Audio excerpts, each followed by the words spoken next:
राष्ट्रोन्नति के पथ पर नित्य प्रेरणा। एक दिन, एक पृष्ठ, एक विचार। श्री गुरुजी समग्र 12 खंडों का संक्षिप्त रूप भारतीय विचार साधना पुणे द्वारा प्रकाशित किया गया है। मैं डॉक्टर श्रीमती स्वाति सदानंद गोडबोले इन विचारों के एक पृष्ठ को प्रतिदिन वाचन के माध्यम से आप तक पहुंचाने का प्रयास कर रही हूं। यह प्रकाशित विचार हमें प्रतिदिन प्रेरणा देते रहेंगे। आज दिनांक 8 जनवरी का विचार, हिंदू जीवन का स्वरूप। अब हम अपने हिंदू जीवन पर एक दृष्टिपात करें। जब लोग, विशेष रूप से बाहरी लोग, हमारे विश्वासों, संप्रदायों, जातियों, भाषाओं, रीति रिवाजों एवं स्वभावगत विशेषताओं के बाहुल्य को देखते हैं तो वे भ्रम में पड़ जाते हैं और कह उठते हैं कि इन सब भांति भांति के तत्वों तथा असंगत स्वरों से युक्त समूह को किस प्रकार एक समाज कहा जा सकता है। कहा है एक जीवन पद्धति जिसे तुम हिंदू कहते हो।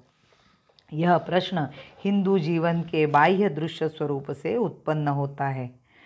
उदाहरणार्थ, एक वृक्ष को लीजिए जिसमें शाखाएं, पत्तियां, फूल और फल के समान भिन्न भिन्न प्रकार के उसके कई भाग होते हैं। तने में शाखाओं से अंतर होता है और शाखाओं में पत्तियों से। सभी कुछ एक दूसरे से नितांत विभिन्न, किंतु हम जानते हैं कि ये सब दिखने वाली विविधताएं केवल मात्र उस वृक्ष की भांति भांति की अभिव्यक्तियां हैं, जबकि उसके सभी अंगों को पोषित करता हुआ एक ही रस प्रवाहित हो रहा है।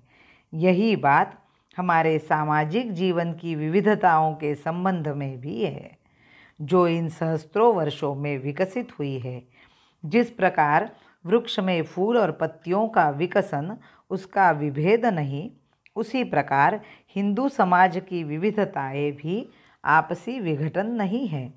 इस प्रकार का नैसर्गिक विकास हमारे समाज जीवन का अद्वितीय स्वरूप है। वास्तव में प्रकृति की योजना में जीवन के विकास के इसी प्रतिमान का अनुसरण किया गया है। प्राणी अपनी आदिम अवस्था में आकारहीन दशा में रहता है, जिसे अमीबा कहा जाता है। यह सेल का एक कोशीय सावयव शरीर होता है जो अपने में पूर्ण होता है। यह 2 समान रूपों में विभक्त किया जा सकता है।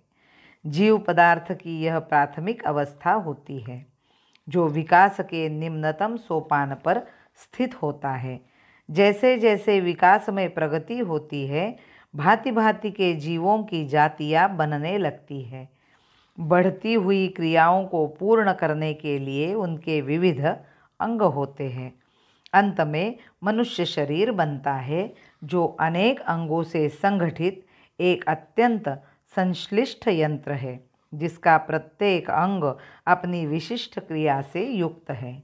फिर भी वे सभी एक सामान्य जीवन धारा के द्वारा एक दूसरे से संबद्ध होते हैं। पृथ्वी पर जीव का उच्चतम विकसित आकार यही है। इस प्रकार हम इस निष्कर्ष पर पहुँचते हैं कि विभिन्न अंग अथवा विविधताएं अपरिपक्वता अथवा विभेद के लक्षण नहीं हैं, वरन अति विकसित अवस्था के कारण है। सभी अंग यद्यपि प्रत्यक्ष रूपेण विविध आकारों के होते हैं, किंतु सभी शरीर के कल्याण हेतु कार्य करते हैं और इस प्रकार उसकी वृद्धि तथा शक्ति में योगदान करते हैं। हिंदू सदा से विश्व बंधु है। हिंदू सदा से विश्व बंधु है, जड़ चेतन अपना माना है। हिंदू सदा से विश्व बंधु है, जड़ चेतन अपना माना है। मानव पशुतरु गिरि सरिता में, मानव पशुतरु गिरि सरिता में एक ब्रह्म को पहचाना है, एक ब्रह्म को पहचाना है। भारत माता की जय। वंदे मातरम।